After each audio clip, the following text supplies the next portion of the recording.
All right. Hi, everybody. This is our CFB Talk 32. My name is Bob Ekhayeri, and we are loading things right now because, as always, we wish that Twitter had a green room so we could set these up, but we're just going on the fly. We're going to be joined tonight with a special guest, Chris Vannini, National College Football reporter for The Athletic. As always, I'm joined by co-hosts JD and Sirius. And we are ready to get started. I mean, Chris, we just wanted to say thank you so much for joining us. Yeah, no problem. Appreciate you guys reaching out. Happy to be here. Always happy to talk college football and whatever else is on the minds of anybody. Awesome. I'm sure. Go ahead. I'm sure there's plenty to be talked about tonight. But first off, just off the quick look on your Twitter feed, congratulations on the new puppies in your household. Thank you. Yeah, we typically breed one litter per year. Didn't work this year, so we ended up fostering a border collie from a local rescue that just had puppies and desperately needed a place to go. So we've done this a few times, and always something that's nice to help out some animals. If anybody ever sees any of that stuff I post about puppies and or foster dogs and has any questions about how to do it or how to get into it, would love to let you know. So right now, because I know it was 7 puppies that just were born today, how many total dogs do you have at your house right now? If you're counting the 7 pups, 15. If you count the 7 pups, and that doesn't count my wife, who is currently at work, where she is a dog trainer with another one of our actual dogs. So we normally don't have obviously that many. It's just doubled in size because of this mom and her litter.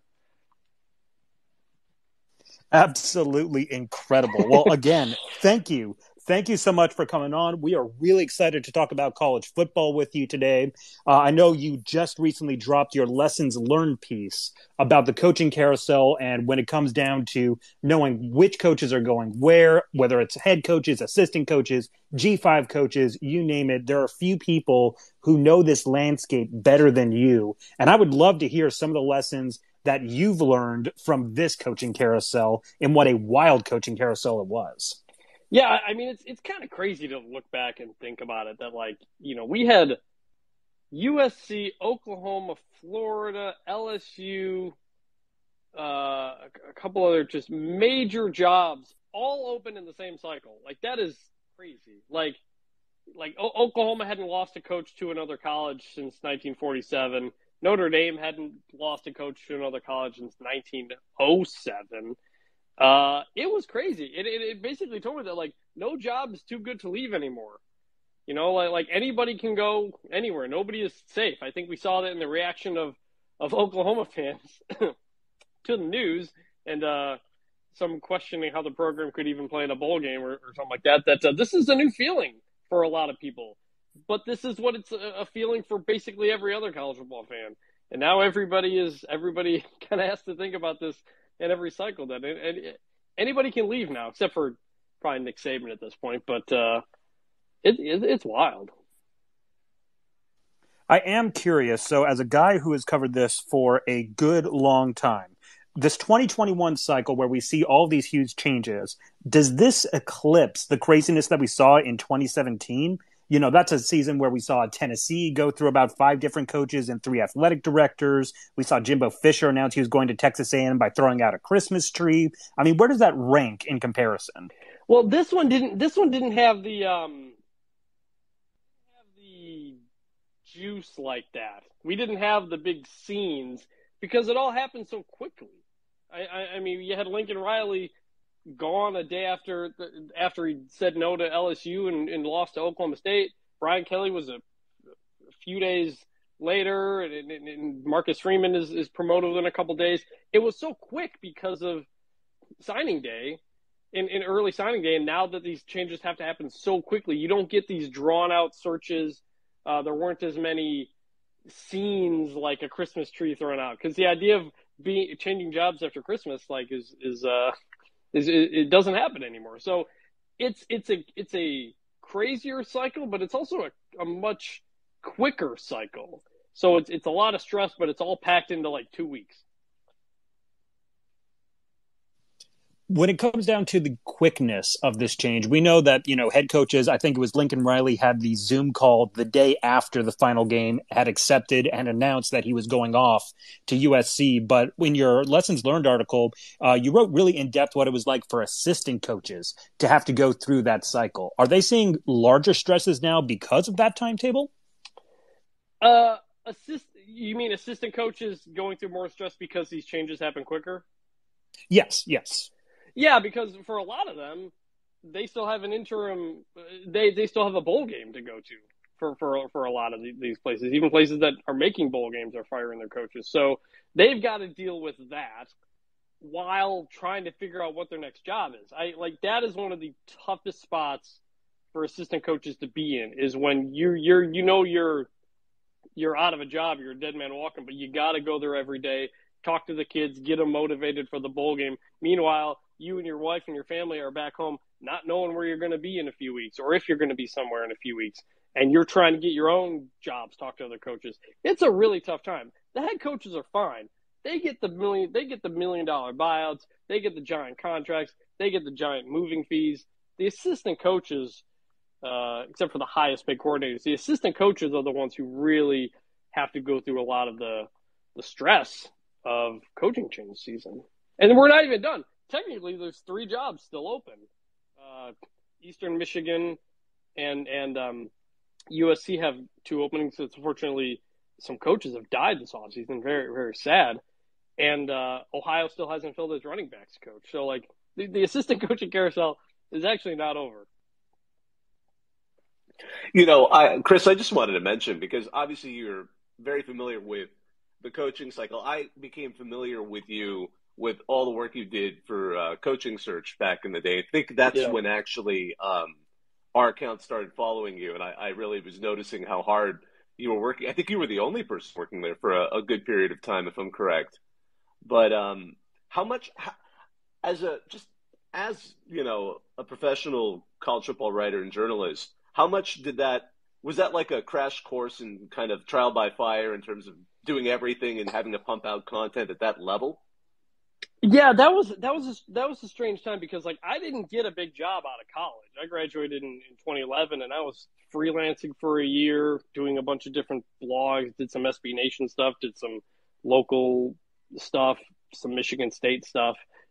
Spent a little bit of time working at a sporting goods store just to make some money. And the Coaching Search thing came around, started as a part-time job, became a full-time job. And that was a situation where I was writing 6-7 things a day, but it had to be stuff that other people weren't writing. I wasn't just, here's an update on the Alabama quarterback situation. It was geared toward coaches. That was the audience. So it was coaching changes, and it was coaching philosophies of why coaches do certain things. So it's watching press conferences and listening to radio interviews and talking to people about things that are unique. And so I did that for 5 years, really. And in that time, made a lot of sources in networking through coaches, because they would come to the site. I go to the coaches convention every year. So it was a different style of writing that came up. Something I always tell young writers is find a niche, find something that other people aren't doing, because it'll help you stand out that way. And that's what happened. I did that for 5 years. I did it on my own for 2 years. And Stuart Mandel was a big fan of the site. So when The Athletic starts up in 2017, right when ESPN and Fox and SI and everybody laid off all their college writers, that's when The Athletic decided to start a new site. And Stuart really liked Coaching Search. And so he called me up and said, hey, I'd love for you to do what you're doing there and kind of bring it here where we're starting a new site, and also do a lot of Group of 5 general coverage, because I think that's an underserved audience. And 5 years later now, clearly he was correct. I'm still doing a lot of that stuff, and the feedback and response from readers has been good. So it was a unique path to where I'm at. I didn't work at ESPN. I didn't work at a newspaper full time, so to speak. But it's always just finding something that not a lot of people are doing it in ways that it benefits yourself. I wasn't making a lot of money, but I was making a lot of sources. And I knew that whenever another job opportunity came, that would be valuable. And eventually it did. Well, I agree. I mean, obviously we noticed that same period too. We were not, unfortunately, we're all we joked that everyone on Reddit's college football site, those of us who run, we take a vow of poverty. So, but I mean, yeah. Well, No, anytime a coaching search story made the Reddit page, I'd always see the numbers go up way big. So I always appreciated that. Whoever, any of the people who read that and put it on the site, because that always helped. Oh, that's awesome. Well, we're always glad to help. Gosh, and actually, JD, did you want to follow up with something? I couldn't. Well, I'll let SRS go on. He just unmuted himself. SRS, go ahead first. Yeah, Chris, just, when you're talking about kind of, how you developed your career, it sounds like you kind of had a little bit of an interesting chance compared to, it seems like most sports writers, they come out of college, they probably start working a local beat, focusing on, a really specific geographical area, but you wound up getting a chance to cover pretty much the entire country just because of the type of content that you needed to come up with. And also being able to, you're having to rely on, like you said, press conferences, videos, transcripts, things like that. Do you think that that's really helped prepare you to make that big step going to, working for the Athletic in a national level? And also, when we went into the COVID years, and a lot of journalists were having to switch over to Zoom, do you think that kind of helped prepare you to be able to rely on not actually being there in person in the room for those interviews, for those questions, and being able to pull your sources without actually having to physically be present? So that second part about Zoom, everybody going to Zoom was very helpful for national writers, the ones who can't be there, because suddenly we had access to participate in press conferences that we wouldn't have otherwise. And that was weirdly fortunate for national people. For local beat people, it was terrible. I feel very bad, and I don't want to go to Zoom full time because that would obviously hurt them. But I was able to just, like I said, ask questions, jump on press conferences for coaches and people that I hadn't been able to if I wasn't in, East Lansing or Tallahassee or something like that. So that was it was a weird period, but there were ways to kind of navigate it in a different way. As for helping myself get to this national spot, it did because, like you said, I had to cover national college football, so I had a better understanding of the whole landscape as opposed to if I was just covering one team all the time. I tried to be a local beat writer. I applied to every Michigan State beat writer job that opened coming out of college. The Detroit Free Press, Detroit News, MLive, they all turned me down. So I certainly would have liked to. I just kind of lucked into coaching search at the last minute when everything else didn't pan out. But I knew it was going to be an opportunity of, hey, I'm writing about new things for a different audience and a wider audience. I'm going to get something from this. And I paid my own way to the coaching convention for 5 years. That was how I got to meet a lot of people. The first year I go, I don't know anybody. I've got a big stack of business cards, would walk up to anybody who had a important logo on their thing and tell them who I was, tell them what the site was, and, let them know what it was. By year 2, year 3, then everybody kind of recognized the site because the audience was coaches and coaches were following it. And so it took a couple years to build that up to now where I go and I've got a long list of people I want to catch up with that I haven't seen in a year or two and stuff like that. So it was a lot of just doing it on my own, figuring things out kind of as it went.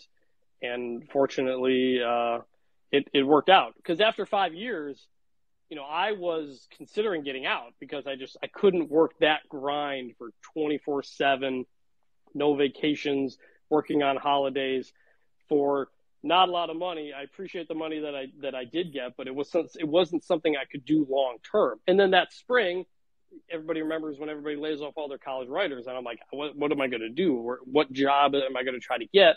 I got fortunate, right place, right time. The Athletic started, and Stu brought me on. So Yeah, it was a lot of certainly a bit of luck, and there's always a lot of luck involved in stuff like that. I wanted to just quickly follow up on that topic of just sort of the earlier part of the question in terms of how things changed. We had a few people drop some questions onto sort of the Reddit post where we were mentioning that this was coming up, and one of the questions by I guess Trey Sermon Grin. Obviously the sport itself has changed significantly since the beginning of the pandemic. But I think he's talking about coverage. But since we are now 1.5 off seasons removed from all those cancellations, limited attendance, and daily testing, his question really is: have you noticed aspects of college football coverage that have changed permanently, or at least significantly, and might seem permanent since pre-pandemic? And I know I've heard some sport writers talk about that. I know.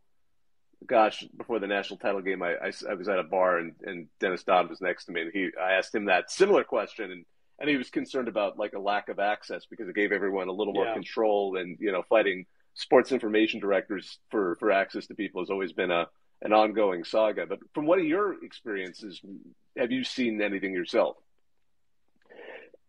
Access was still a huge issue this year. I covered the Cotton Bowl here in Dallas, which typically has among the best access you can possibly have, but they end up canceling it shortly before the playoff, or shortly before the New Year's Six started, because of COVID coming back up. And so the CFP has already announced that media access will be fully back next year in the New Year's Six games, which is great. We're definitely looking forward to that. But that has definitely been a change. Honestly, for me, pandemic, not the pandemic, my job didn't change all that much. I'm at home all day anyway. I don't go to games every week. I go to some. I'll typically try to hit more local games, but like I'll travel to maybe 3-4 games in a season. I actually went to Cincinnati 3 times this year. That was my only road trip. But for the most part, I'm working at home trying to get people on the phone, and that hasn't changed really. And during COVID, when the pandemic hit and SIDs were locking everything down, you couldn't talk to anybody. That's when you kind of had to have sources already in place, coaches, staffers, athletic directors, because that, especially early on, nobody knew what was going on, and people just wanted to talk to you and be like, "Hey, what's going on? What are you hearing? Like, this is what I'm hearing. This is what these people are thinking." And so I ended up developing a lot more sources during that time, because that was the only way to talk to people. And people wanted to talk and figure out anything that was going on. Nobody knew. People weren't, early on, you're not leaving your house. People just wanted to talk to people. So I was able to expand, obviously, over the pandemic because of what my job was, because I didn't need to go to press conferences every week like a local beat writer. Again, the job of the national writers and beat writers is very, very different. And the beat writers have to go through so much more crap than we do, and and they still do. Like I said, the access is still not fully back. Some places access was never good. I mean, talk to beat writers at Tennessee or Penn State. You'll hear horror stories of them getting just nobody week after week after week. That only got worse with the pandemic. You mentioned that you've been up to Cincinnati 3 times recently during their playoff run, and I'm really curious because a lot of people thought, especially when Notre Dame opened up, this might be the year that Luke Fickell was going to jump ship and leave Cincinnati. Given your knowledge of everything that's happened with the Bearcats program, with Luke Fickell and his connection to Cincinnati, what has been some of the reasons why he chose to stay during this cycle and possibly will continue to stay at Cincinnati? Well, a big reason for it was because they still had a conference championship game to play. I mean, Marcus Freeman got the job, I'm pretty sure, before that championship game happened. Luke Fickell did not want to take attention away from what he was doing in Cincinnati. He told teams that, he told all kinds of schools that for a while that he wasn't going to talk about the stuff until they got past the conference championship game, because the playoff was on the line, because the championship was on the line. It's complete opposite of what happened with Brian Kelly, when they still had the possibility of making the playoff. And yet he went and took the LSU job. Luke Fickell did not want to do that. He was committed to his guys at Cincinnati, and So, Notre Dame wanted to make quicker moves. It's pretty similar to what happened with Texas Tech. Like they wanted Jeff Traylor, but they wanted Jeff Traylor to leave before the season was over. And he was like, I can't do that. And so, this is again where that early signing period really comes into play, where schools are trying to hire coaches as quickly as possible. And people who are happy where they are not willing to put their current team in a bad situation until they get past until they get to the end of it.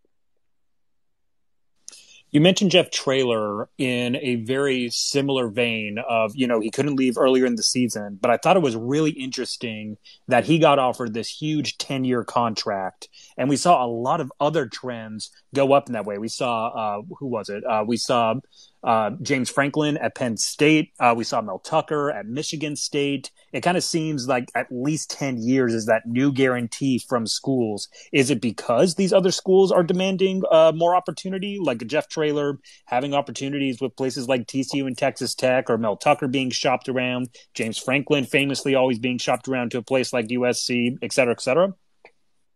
Yeah, it's kind of what I said at the beginning, which was no job is too good to leave.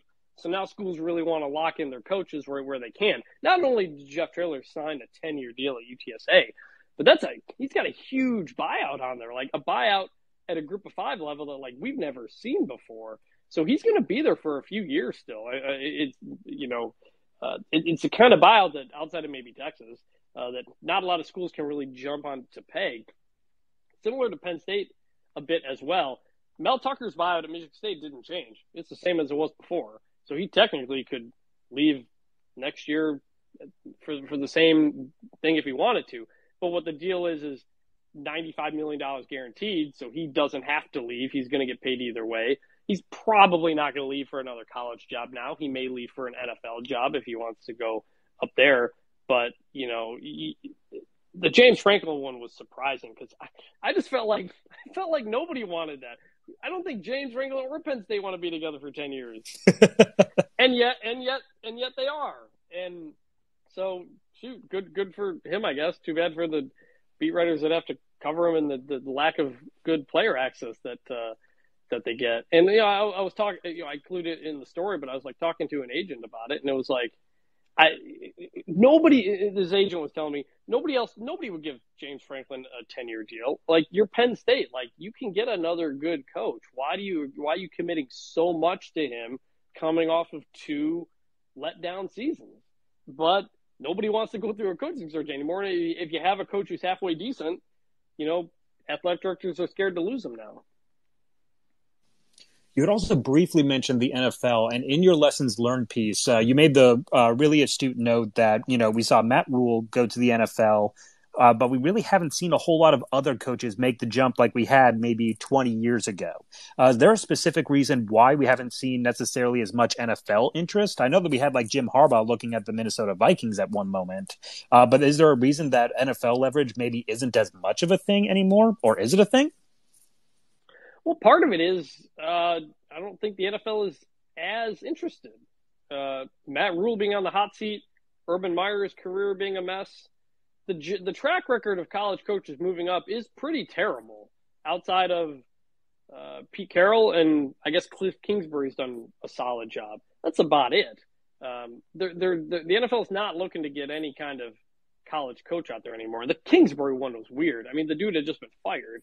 Texas Tech. I think it's an NFL job. Still one of the weirdest things I've ever seen. Yeah, they poached him from USC's coordinator position, which he had for a hot minute. that was weird. But like I made the same point last year, and it was last season when you started to see a lot of anonymous coach quotes about how frustrated they are by things and how they want to go to the NFL more. They're thinking about the NFL, and 2 years in a row, none of it.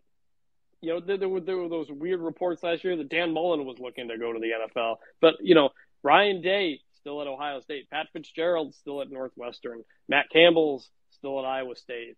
A lot of these coaches people think are possible for the NFL. It's not happening right now. And I think it's a lot of coaches just generally complaining about things they have to do, which is, admittedly a lot more than what it used to be, but they're also paid a gazillion dollars to deal with it. So, coaches, everybody likes to complain sometimes, but this idea that coaches are just run into the NFL, even if they want to, the NFL is not necessarily calling. It's got to be a two-way street here. Jim Harbaugh wanted to go to the NFL. The Vikings said no thanks. Nobody else wanted him. Like, it is what it is at this point. So one of the questions that we also had asked, and that I think is foremost on a lot of minds of folks who follow G5 football, and obviously it's in your wheelhouse. What do you think is going to happen to Conference USA? Will it endure? And if so, this is the question that TSU player 74 asked. If so, who would get the next invite? And if Conference USA, therefore, does not survive, where would all these teams go? And as a side note, I think the first time I ever met you in person was at that kind of back-to-back Big 12 Media Day, Conference USA Media Day. I think, remember, right. What was that? They were like in the same complex when they were both at the Star. Yeah. It was kind of a neat arrangement they had there. But I'll set that aside. Who cares about that right now? But I think really a lot of people, that's the number one question with G5 football is, can Conference USA make it? I think it will. It's not going to lose anybody anymore. It has added schools. I think they're, once everything shakes out, I think they're currently going to be at 9. I would imagine they're going to look to add some more, but everybody's waiting for the transformation committee first, because part of that process could be, what does it take to be Division One? What thresholds do you have to hit to be Division One or to be FBS, something like that? And I think they're waiting for that to settle before they figure out exactly who could be in the mix. And as for the potentials that are in the mix, Eastern Kentucky nearly got into the Sun Belt a number of years ago. Instead, the Sun Belt went with Coastal Carolina. Now, would Western Kentucky be okay with Eastern Kentucky in there? I've heard mixed things about that. Western Kentucky was obviously more than willing to jump to the MAC, but Middle Tennessee didn't want to do it. Other possibilities you've heard are Tarleton State, which is actually still in the process of moving up from D2 to D1, but they've got a lot of money behind them. Stephen F. Austin. Here's some McNeese State, but a lot of people have questions about kind of the budget size there. Nobody really fully stands out yet, and I think it's going to kind of take. It's going to, they would love they would love UConn football. They had talks with UConn. UConn didn't really want to do it.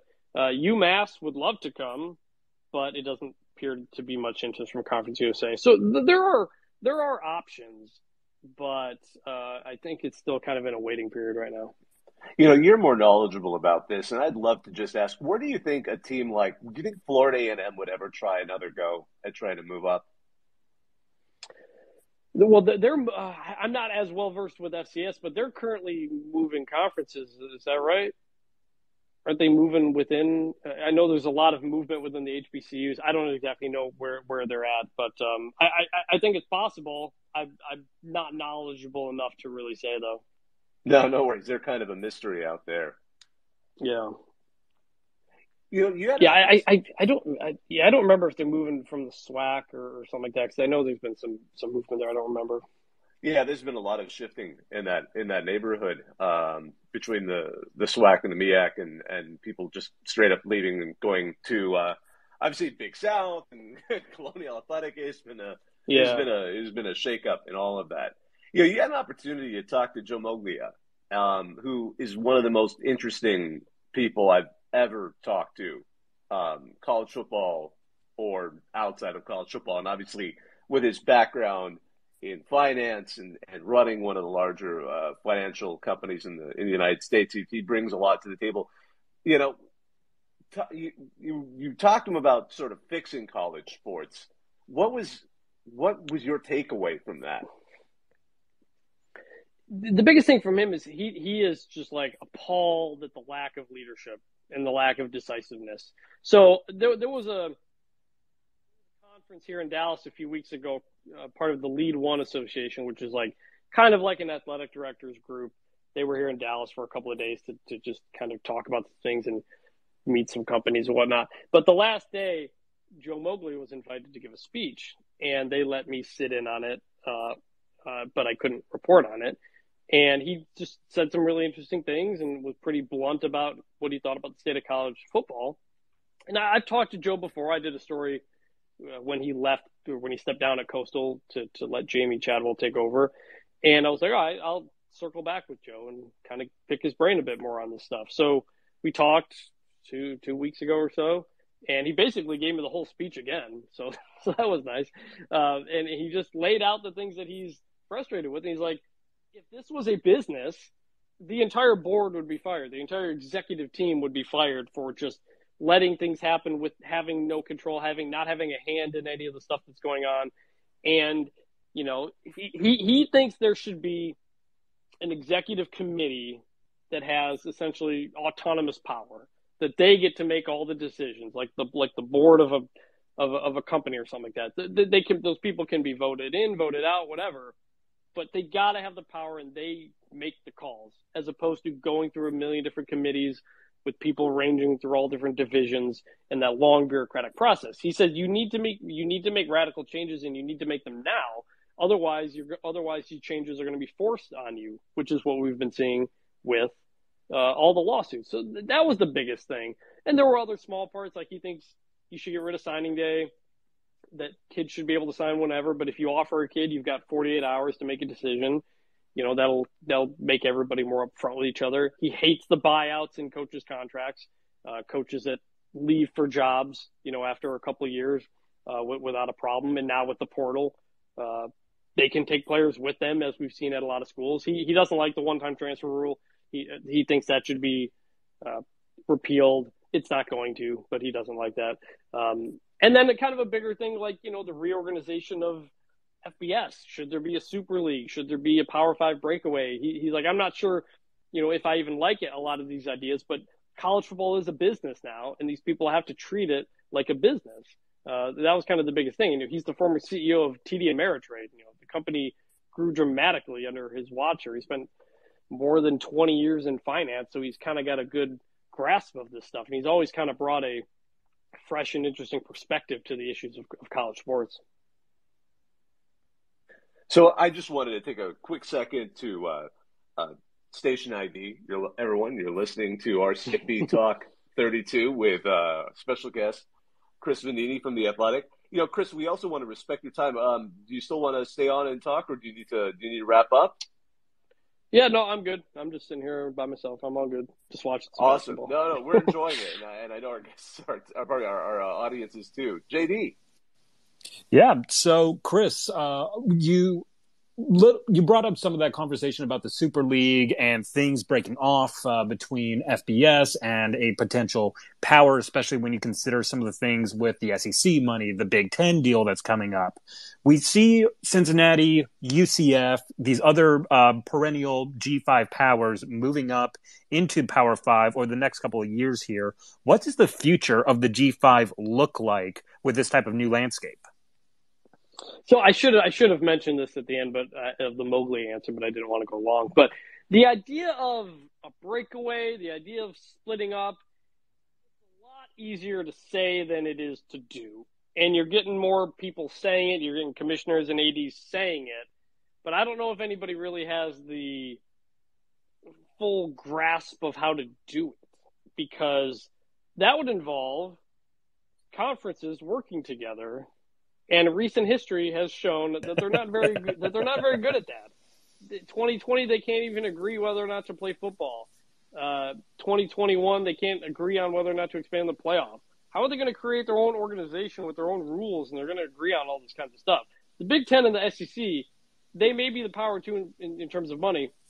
They are very, very different in terms of what they want college sports to be and how they want it to run. So, like, it's easy to just like say it should be this, but it's going to be really, really hard to do it. That's why something like Gene Smith's idea of the college football playoff essentially running football is a more interesting concept. And the idea that, you know, maybe the NCAA still controls some certain things like eligibility and enforcement and some of this other stuff. But the rules of football, the limits on things, maybe we let football do that on its own. And again, we're going to have to wait to see what the transformation committee comes up with. There's already stuff that could happen, such as unlimited coaches, such as potentially unlimited scholarships that may come to football potentially. It's still up in the air, hasn't been decided. But we could be having these major changes pretty soon anyway within the current setup. And something John Infante mentioned on Twitter the other day, which I've been hearing and saying for a while, is that the Power Five already have autonomy. They can make a lot of rules by themselves. They haven't done that. So this idea that they're just going to decide to make their own organization or something like that, I'm just a lot more skeptical of it. ADs and commissioners, they can say, big things, talk about big ideas, and it'll get headlines and stuff like that. I'm just very skeptical of the ability to get any of it done. Do we see that type of dysfunction down at the G5 level? Do we see conferences a little bit more willing to work together? I think, kind of back to the Super League that wasn't between, I believe it was CUSA and Mountain West, where they were going to have the champions play against each other. Do we see more collaboration at the G5 level than we do the Power 5 level? Some of them are trying. I mean, I remember last year Conference USA wanted to set up some sort of scheduling agreement with the American. The American just brush it aside, didn't take it seriously. I think there's a lot more interest in collaboration between the 4 group of 5 leagues that are not the American. The American is still very much pushing its Power 6 thing. Mike Oresco still loves to say group of 4 from time to time. He does not want to be associated with the other group of 5 leagues. And so that is, I wouldn't call it dysfunction or anything. It's been that way for a while. But there could be other situations like scheduling agreements of some kind. It's tough for football because you can't do it like you can for basketball. We can come up with new ideas every year. But I think like a league like the Mountain West, it knows what it is. The Sun Belt, with its new direction, it knows what it is. And I think you're seeing more of that moving forward. So we have a couple of our usual guests sort of listeners who join us up here a lot who wanted, I think, participate. Juwan, did you have something you wanted to ask Chris?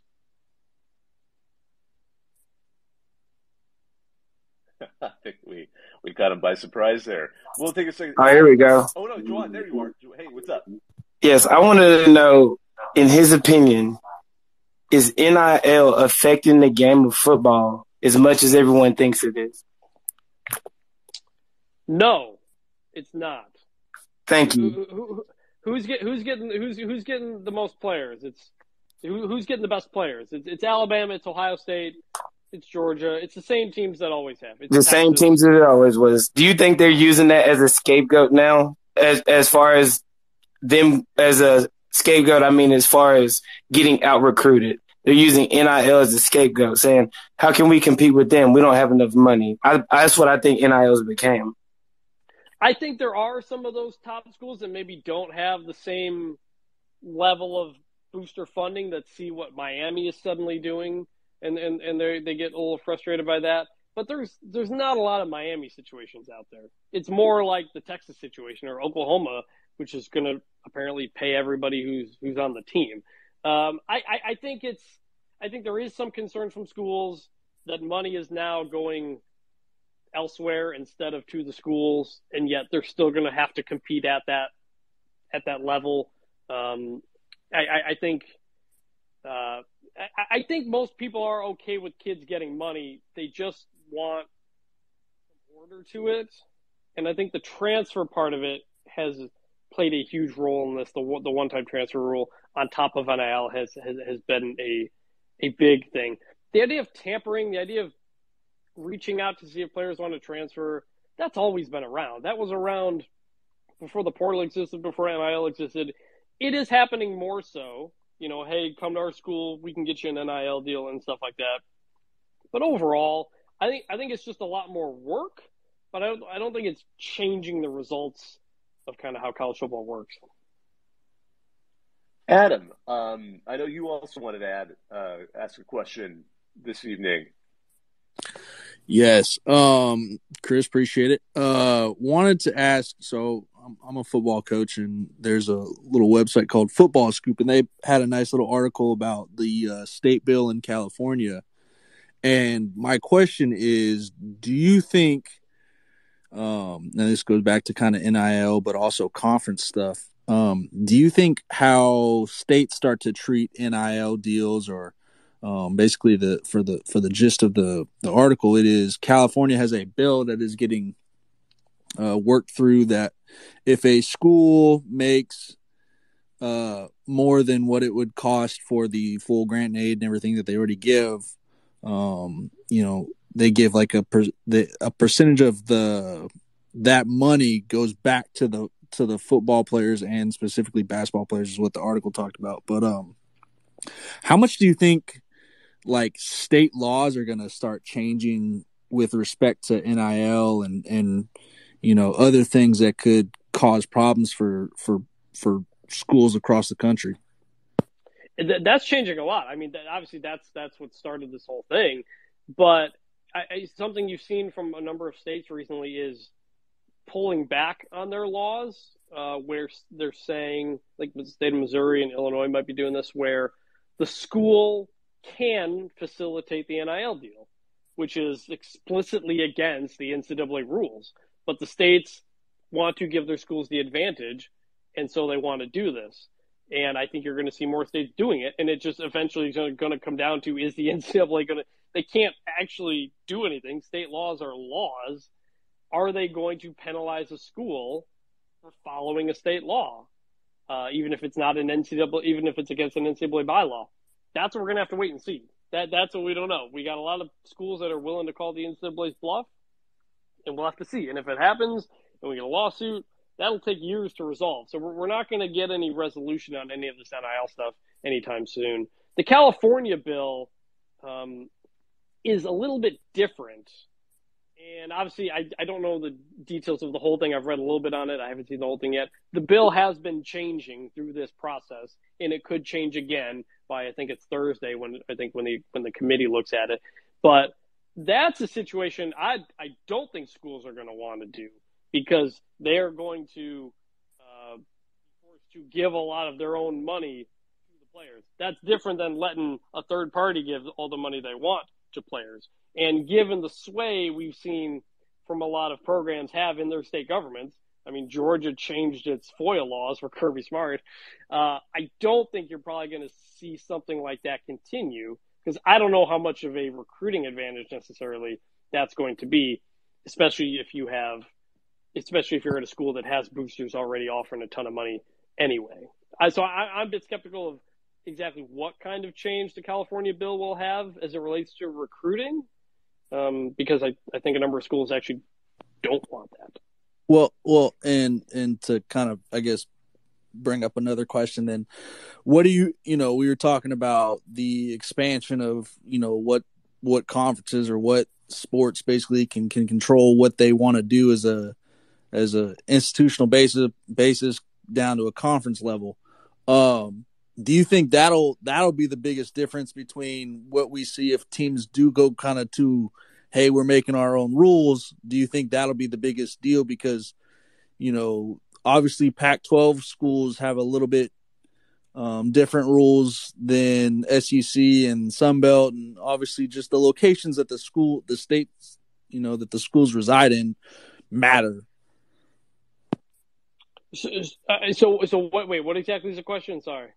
So, like the Pac-12 and specifically in California, you have so many Pac-12 schools, and for football purposes, what kind of differences that would make in the expansion of like a SEC schools, like I think that's primarily what you're talking about, expanding and kind of creating their own laws, bylaws, how they play it. Yeah. You know what I'm saying? Sorry. Make it clear. So it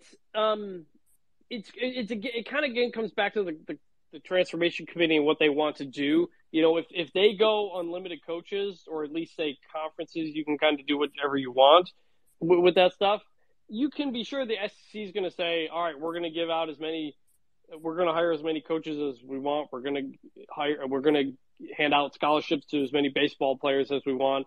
That idea of no limit on the head count for scholarship players, it's really going to probably impact non-revenue sports a lot more. If the school wants to put all its money into lacrosse, it can. If it wants to put it into baseball, it can.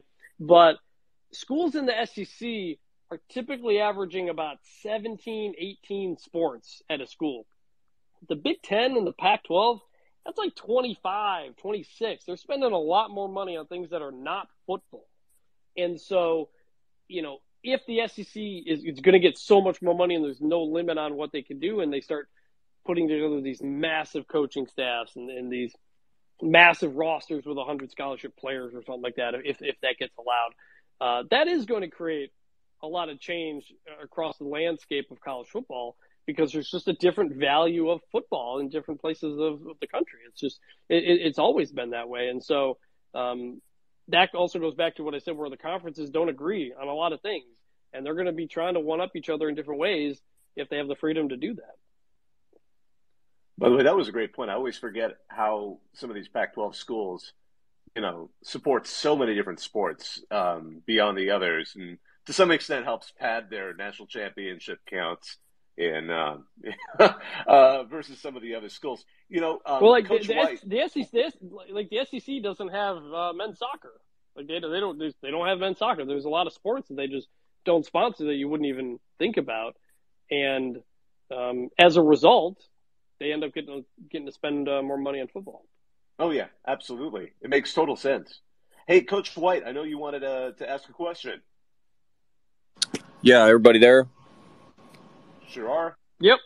Yeah, I got a question. At what point does the all this money that the kids potentially can make, at what point does that, scholarships become income, and at what point does the IRS start stepping in on these kids? Well, with the NIL stuff, I mean, they're stepping in now. I mean, I think it was Texas A&M. I don't know if it was A&M or Florida. Andy Staples wrote two really good stories on them, but one of them was holding a lot of the money that they were going to give kids until right before tax day. So just in case they got hit with a tax bill and they didn't realize it, they would have some money to pay that. That's a big part of this, that, schools or collectives or people need to be paying attention to these kinds of things. I guess nobody, my concern is nobody's talking about that. Now the scholarship becomes also income. It becomes a perk of your work, which is what this is becoming. And I don't know, are they lining these kids up with accountants and all this preparation? Because nobody's talking about this, and it's a big problem. Right. Some of the collectives are, again, I think Andy's story mentions stuff like that, but certainly some of them are not. There are definitely places that are not handling things well, and these things are just going to settle with time. The market's going to figure itself out, realize if it's a good investment in players or not. You're going to see some collectives probably go under because it's not working out. You've got a number that are registering as charities, which I think is quite skeptical, and I'm curious if the government will take a look at that at some point, as in, if you're getting all this money and you're just giving it directly to players, at what point is that just tax evasion? That's something that I think is going to need to be looked at as well. I know that the phrase Wild West is way, way overblown when it comes to this stuff, but it's on that kind of issue that people don't talk about as much, that players probably don't think about as much, that I think there's not a lot of direction, and I think a lot of people could end up getting hurt because of that. Yeah, and I think the scary thing for me is what happens when they start issuing these kids a 1099 and they have to pay a 40% tax rate. They don't know, they're 18 years old. I mean, right. And even back when they gave out the cost of attendance, I think it was Mississippi State said that they were going to require their players to go through a financial aid course or financial course in order to get that. Schools are trying. I can't speak with great detail on how different places are handling it, but it's definitely something that people need to make sure they're explaining to kids. Maybe they're the next version of NFTs to help cleanse laundering money or things. Who knows? But, Sirius, I know you wanted to add something here. Yeah, just some of the comments that we've heard from people that are kind of poo-pooing the idea of NIL, not saying that's what you were doing, Coach White, but it made me think of it, is, we do hear that argument of these kids, 18-year-olds, they don't need to be getting all this money. It's too much money for someone that young. And obviously there are industries where 18, 19-year-olds or younger are making, in some cases, millions or tens of millions. We see baseball players that go straight out of high school and they're getting maybe a $9 or $10 million signing bonus.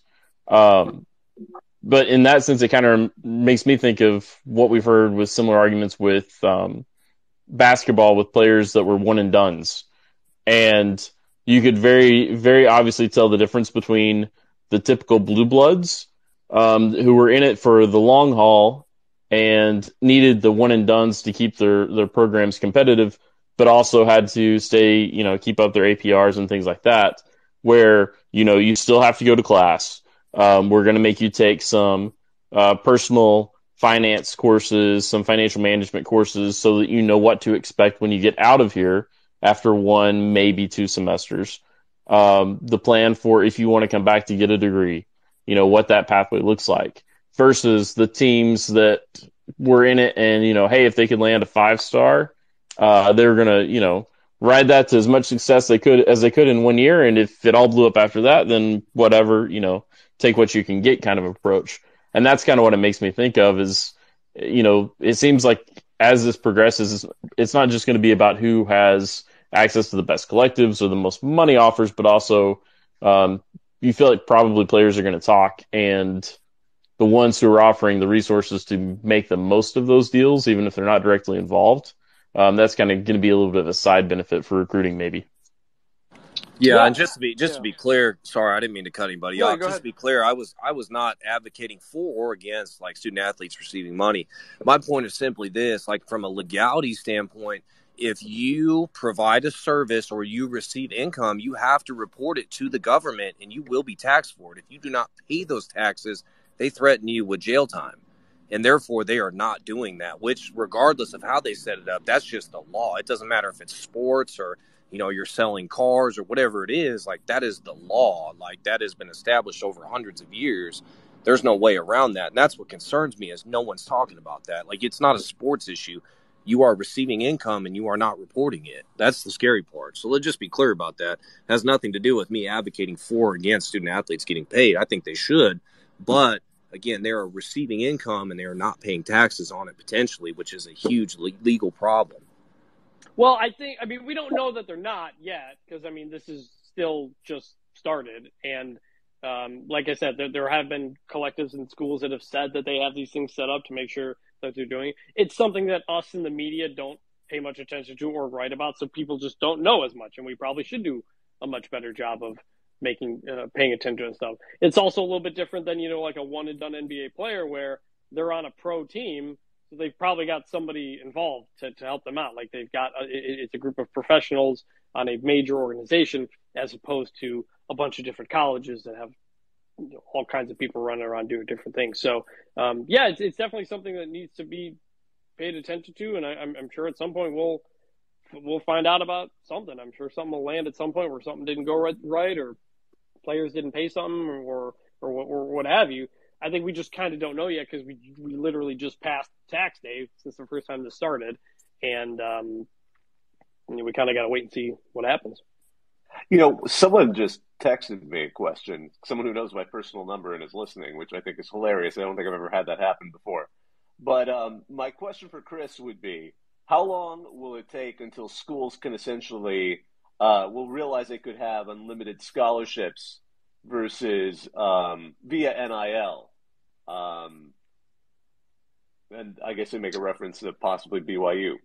Right. I think BYU has actually mentioned that. Sataki said in an interview that what it says. It says parentheses like BYU. Yeah, I think he actually said that was one of the first things they did was they tried to get funding lined up for their players. Maybe they didn't do it, but hint, hint, right? For all their walk-ons. Yeah, well, that's technically not allowed, and that's something the NCAA re-emphasized. Well, not allowed in NCAA world, not the real world. That was something that the NCAA re-emphasized in their guidelines was that you can't pay players for just being on the roster. That's pay for play, and so you can't do that. So BYU, them giving all that money just to the walk-ons is kind of that. The Barry Switzer Oklahoma thing where they're going to give everybody on the roster X amount of dollars. That's pay for play. Now, whether or not you think it's right, wrong, whatever, technically that is straight up against the NCAA rules. And so we got to wait and see if the NCAA does anything like that or not. When the BYU thing happened, that's what a lot of people wondered was, hey, unlimited scholarships. Are you going to go there?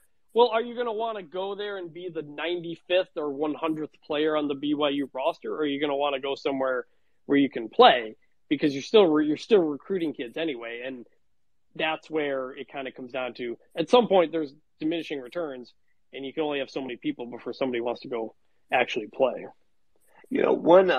Another question that we've been curious about is, who do you think among the G5 conferences seems to have won this latest round of realignment?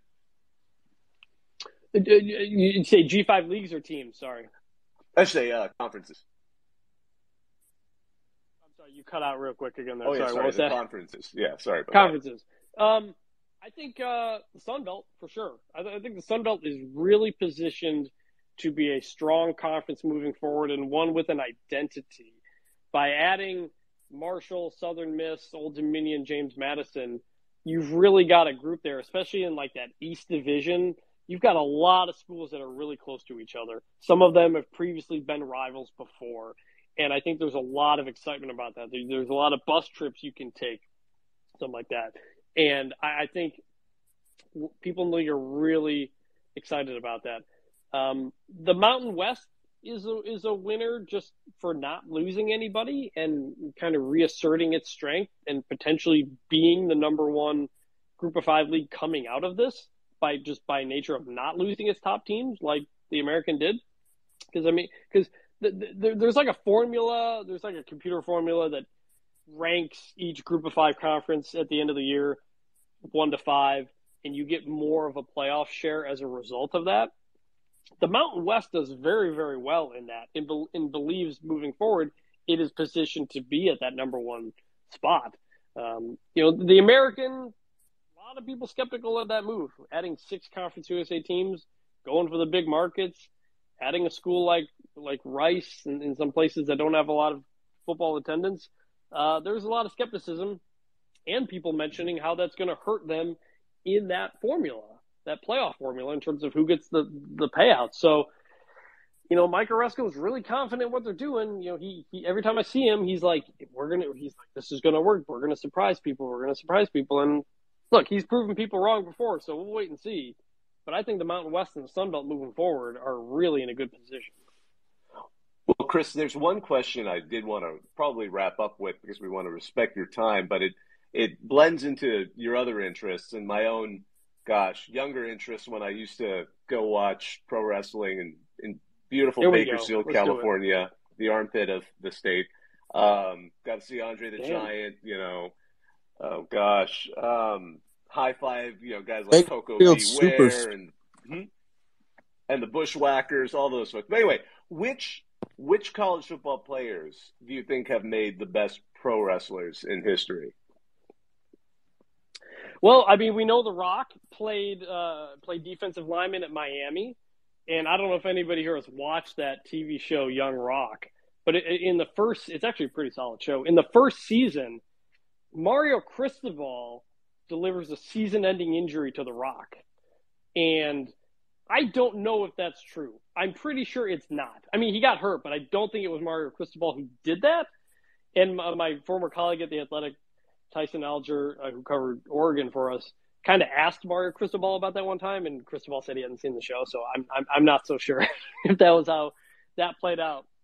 But I also did a story actually a couple weeks ago on Ron Simmons, and I think he's a player who is kind of forgotten in Florida State lore, unless you're a Florida State fan. But he was the first big player that Bobby Bowden signed. He was top recruit. Everybody thought he was going to go to Georgia, all these things. He goes to Florida State because he loves Bobby Bowden. And they end up playing in a couple of Orange Bowls as he goes on. He ends up becoming a college football Hall of Famer. This dude played nose tackle. Let me see if I can find the stats. His stats as a freshman, as a sophomore, search isn't working very well. Ron Simmons had, as a nose guard, as a freshman, 128 tackles, 12 sacks, 13 forced fumbles. As a nose tackle. Dude was insane. He goes on to, be a College Football Hall of Famer, WWE Hall of Famer. He might be one of the best college football to pro wrestling guys of all time. And then Roman Reigns, current champion, he's great. He was all ACC lineman at Georgia Tech. You've got Stone Cold Steve Austin played at North Texas. John Cena played for like some D3 school or something like that. I think Ric Flair played at least was briefly on the Gophers. Like I believe, I think. Yeah, he got recruited to go play there. I don't think he stayed there very long, but I'm pretty sure he went there. Which also means that when he teamed up with Jim Harbaugh to do that Michigan signing day, that was really kind of turning on his Gophers there. But I guess Ric Flair's kind of a fan of every sports team these days. He's kind of the new Kenny Chesney, if you think about it. Yeah, and I'm sorry, I could nerd out on this really hard, but West Texas, I think, may lead in terms of the most unlikely schools to have just turned out an enormous number of wrestlers. Most of them from eras probably long ago for most people. But I mean, the Funks, Blanchard, a lot of those. Yeah, Tully Blanchard, Bruiser Brody, $1 Million Man, Ted DiBiase, Stan Hansen, the Funks, Dusty Rhodes. Yeah, they've got a West Texas A&M. Actually, a couple of years ago, I was just nearby there on the west side of the state. Oddly, probably the best college football to pro wrestling place there is. The unknown pipelines. Well, Chris, we really appreciate you joining us. I mean, this was wonderful. We try to keep it within an hour, just to respect everyone's time, but thank you so much. I'm sure the audience got as much out of that as we did. And on behalf of JD and Sirius and all of us, we hope all of you have a great week, and we will be here again next Tuesday night. So thanks again, Chris, and everyone have a great night.